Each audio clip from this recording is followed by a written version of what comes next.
Então, primeiro, pessoal, qual regra de aposentadoria o metalúrgico deve escolher? O que a gente precisa ter em mente? Que, sendo um metalúrgico, muito provavelmente esse segurado ou essa segurada exerce uma atividade em condições especiais, em condições insalubres. Isso faz com que o segurado tanto possa se aposentar através de uma regra comum, uma regra por tempo de contribuição, uma regra por idade, tanto como uma regra específica para quem trabalha exposto a essas condições, que é a chamada aposentadoria especial. Então, o que acontece é que esses segurados, eles ampliam, né, a quantidade de benefícios que eles podem optar, a quantidade de aposentadorias, né, que eles vão poder optar no momento que forem se aposentar. E aí, o que precisa sempre ser analisado é qual regra é mais vantajosa, qual situação é mais benéfica para o caso específico do segurado. E por que eu digo isso de qual situação é mais benéfica? Porque cada regra vai ter os seus requisitos específicos, suas vantagens, desvantagens e vai ter também a sua forma de cálculo. Então, um mesmo segurado que feche os requisitos para 4, 5 regras de aposentadoria, provavelmente vai ter ali uns 2 ou 3 valores de benefícios distintos, né, dentre essas possibilidades.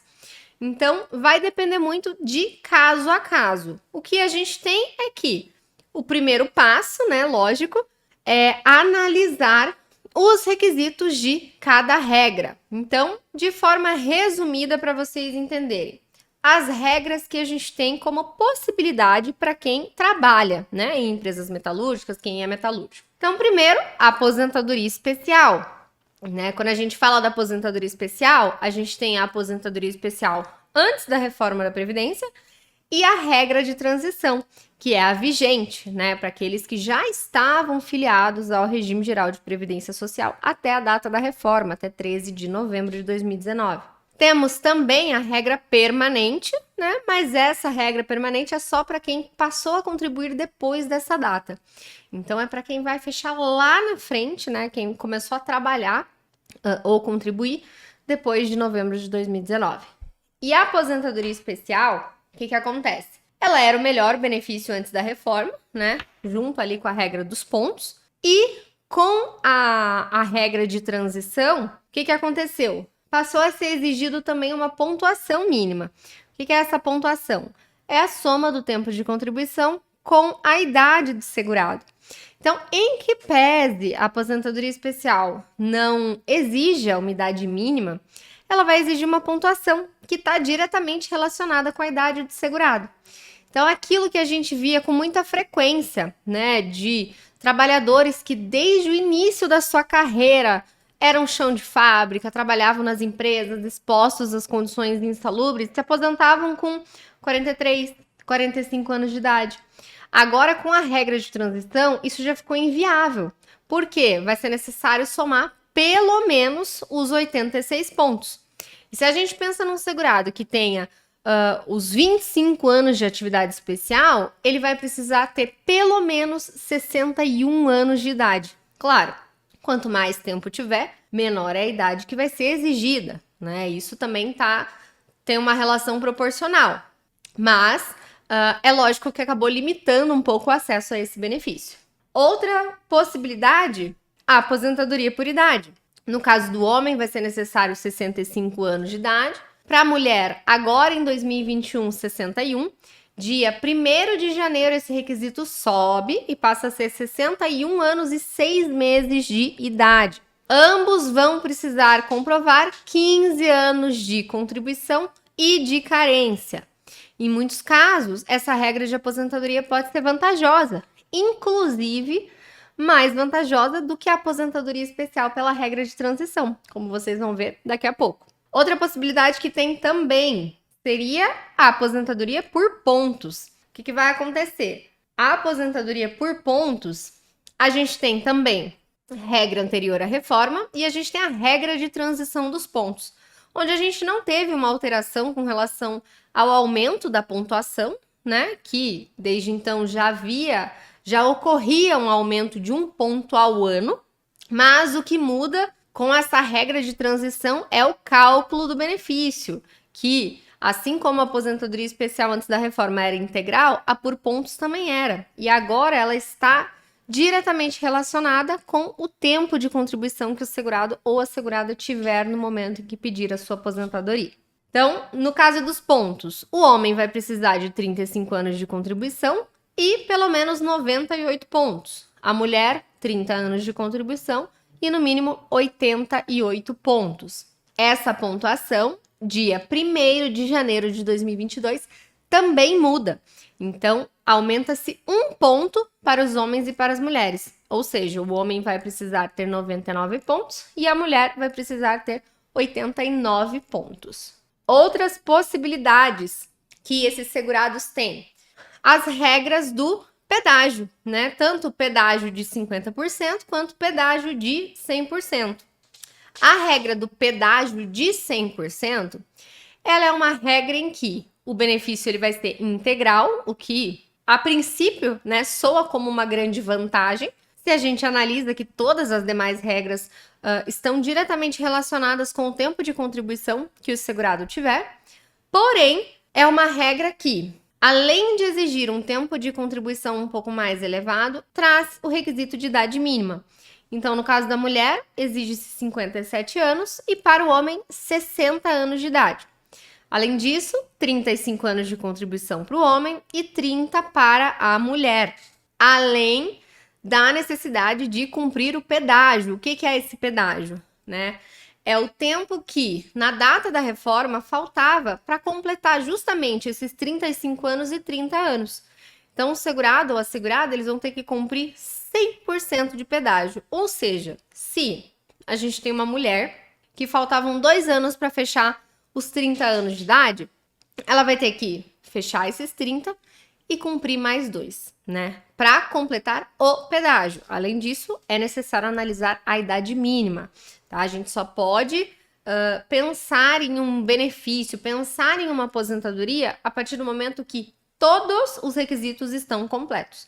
A gente não pode analisar de forma isolada. Outra possibilidade, aposentadoria pela regra do pedágio de 50%, muito semelhante ao pedágio de 100%, mas ela é um pouco mais limitada. Primeiro porque a regra de aposentadoria mais próxima que a gente tem a aposentadoria por tempo de contribuição antes da reforma da Previdência, né? Inclusive, é a única regra de transição que tem fator previdenciário.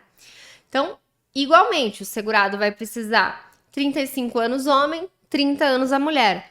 Porém, para que possa pensar nesta regra, precisa, na data da reforma, ter pelo menos 28 anos se mulher e 33 anos se homem.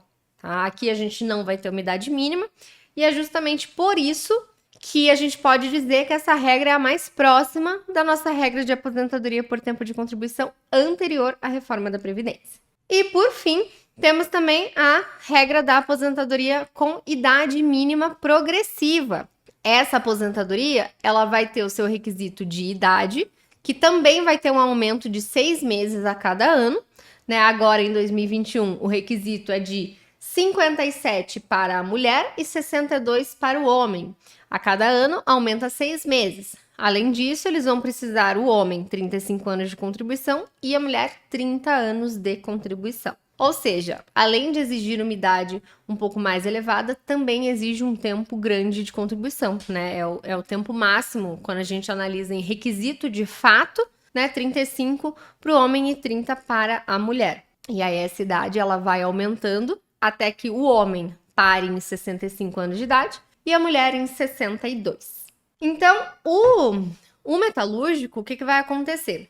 Ele vai poder utilizar todas essas regras. Todas elas são possíveis para ele. O que precisa entender é qual é mais vantajosa, quais são as possibilidades e realmente em quais regras esse segurado se encaixa, né? Porque é muito comum a gente ver segurados que, ao longo da vida, trabalharam em empresas, trabalharam ali como chão de fábrica, mas às vezes não consegue de jeito nenhum comprovar que trabalhou exposto às condições, né? A gente sabe que existem inúmeras formas de comprovar uma atividade especial, mas a gente também sabe que em alguns casos o segurado não consegue documentação não consegue comprovar. E só testemunha não é suficiente, né? Então, os segurados, eles precisam entender que, em que pese, em alguns casos, não seja possível o segurado entrar numa aposentadoria especial, o fato de ter trabalhado exposto a condições insalubres que prejudicaram, né, que causavam um potencial risco à sua saúde, por isso eles podem ter direito a um tempo adicional.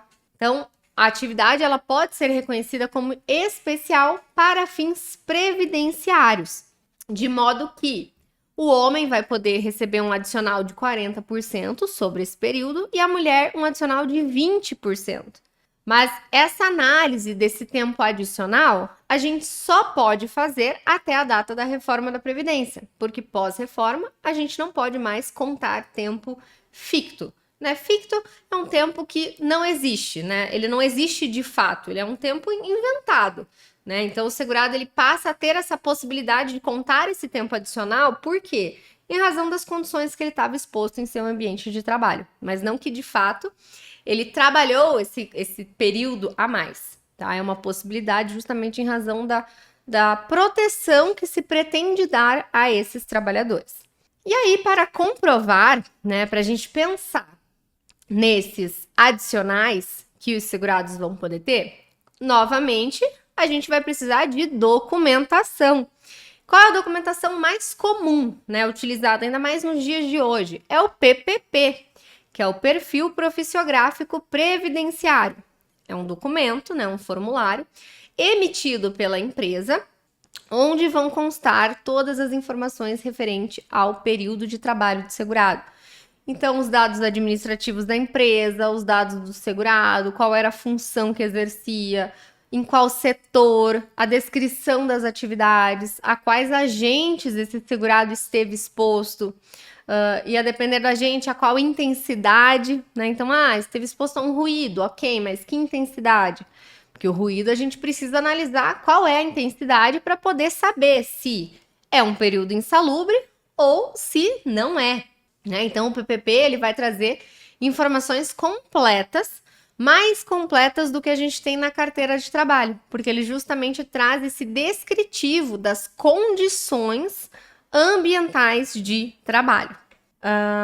Além disso, outro documento que também é muito benéfico para auxiliar na comprovação de atividade especial é o LTCAT, que é o laudo técnico das condições ambientais de trabalho. O laudo técnico, ele pode auxiliar tanto os segurados empregados, né, aqueles que possuem o PPP. Qual é a ideia do laudo técnico? É que ele sirva para, se eventualmente faltarem informações no PPP desse segurado empregado, ele possa recorrer ao laudo técnico. Por quê? Via de regra, o PPP tem que ser preenchido com base nesse laudo da empresa. Então, quando o PPP tem alguma deficiência de informação, né? Tá faltando uma informação com relação a gente. Poxa, mas eu trabalhava num setor e o meu colega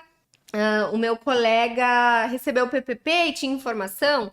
Aí o LTCAT ele vai ser uma forma até de comprovar, né, que aquele PPP tá errado. Então, uma forma de tentar retificar. Seja uma retificação com a empresa ou uma retificação através de uma ação trabalhista, né, uma reclamatória trabalhista. Aí vai depender da situação. Mas o laudo técnico, ele também vai beneficiar e ele vai ser necessário, inclusive, para os autônomos, aqueles que exercem as suas atividades sem ter um vínculo com uma empresa. Então, um profissional liberal, por exemplo, um dentista que tem o seu próprio consultório e que atende. Esse segurado ele não vai ter a quem recorrer, né, para solicitar a emissão de um PPP. Então, o que ele vai ter que fazer? Buscar um profissional habilitado para fazer uma análise, né, uma inspeção do seu local de trabalho e elaborar um laudo contendo as informações.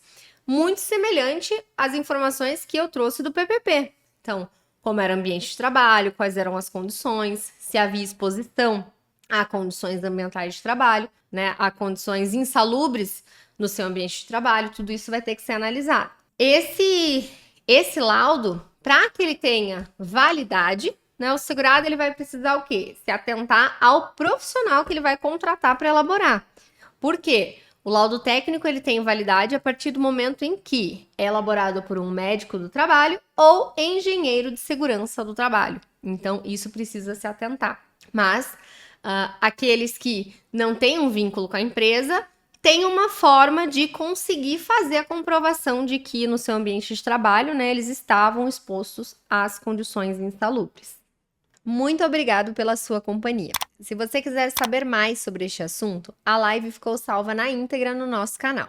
E já aproveita para se inscrever no canal, deixar o seu like e ativar o sininho para acompanhar todos os conteúdos que compartilhamos por aqui. E fique à vontade também para enviar sugestões de temas aqui ou em nossas redes sociais, no Facebook, no LinkedIn e no Instagram.